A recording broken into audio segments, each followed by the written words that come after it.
Technologies are an increasingly important part of our lives, shaping our everyday activities and environments in ways that often expand our capabilities as humans.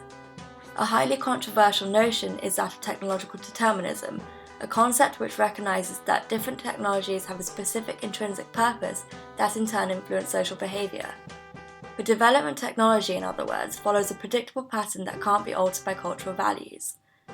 In this video, I will first discuss several different interpretations of technological determinism to illustrate the controversy surrounding its importance as a theoretical concept.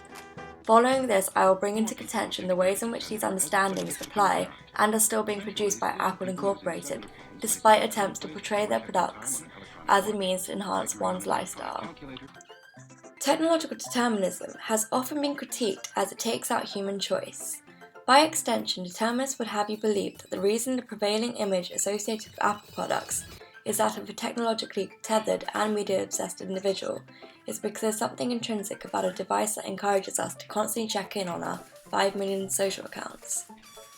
Whilst many refute the idea that technology is driving social change, there are others who support and accept that technology inevitably shapes society. White, McKenzie, and Wajcom express that technological determinism is not as simple as suggested. They argue that the socio-technological relationship is complex, circular, and symbiotic.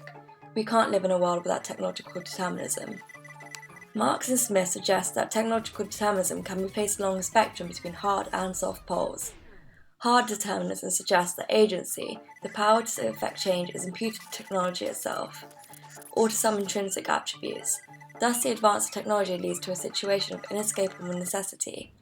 In contrast, soft determinism places technology in a far more various and complex social, economic, political, and cultural matrix. As a self-proclaimed Apple enthusiast, I find it interesting to explore how Apple has created a form of technological determinism through its portrayal of its products. Apple has certainly been framing its smartphone as a tool that facilitates any activity you choose to engage in, whether that activity is work or play. It is evident that Apple has made an attempt to veer away from hard technological determinism. For instance, this current advert places great emphasis on how these devices can be incorporated into our daily lifestyles rather than shape them. As you can see, Apple is pushing for a more culture-friendly message, but there is still a subliminal determinism by suggesting the technology is more powerful than ever before. So other than being the most powerful iPhone ever?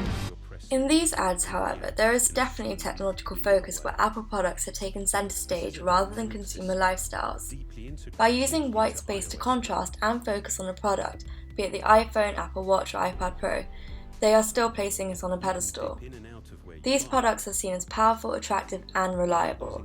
As Apple releases new models, we feel it necessary to keep buying, as we have tied technological change with the notion of progress, one of the most misleading and dangerous aspects of technological determinism. Apple can definitely be seen to be pushing this notion of progress. Each new model suggests to customers a need to move on to the new and forget the old. There is also a personification of its products in everyday discourse, which empowers the products and has allowed Apple to mainstream and penetrate into all forms of social lifestyles, resulting into a necessity for Apple products. I believe that a middle ground needs to be achieved. Technology is often created to aid and improve on current societal limitations, therefore are created keeping in mind society's needs. However, when technology is adopted by society, it becomes inadvertently integrated, shaping how we interact and perform in the real world. Hughes relays this well by saying, "A technological system can be both a cause and an effect. It can shape or be shaped by society. As they grow larger and more complex, systems tend to be more shaping of society and less shaped by it." In conclusion, many have found it difficult to determine whether technological determinism is still present, and even then, where does it come into the relationship between society and technology? It is wrong to omit technological determinism from academic talk just because the theory is questionable. One should accept it is present in our society, especially when it comes to mainstream products such as Apple. Apple's ad campaigns use technological and social perspectives to skillfully craft stories and messages on how these new technologies are able to help improve our lifestyles, as well as how they can be incorporated into them.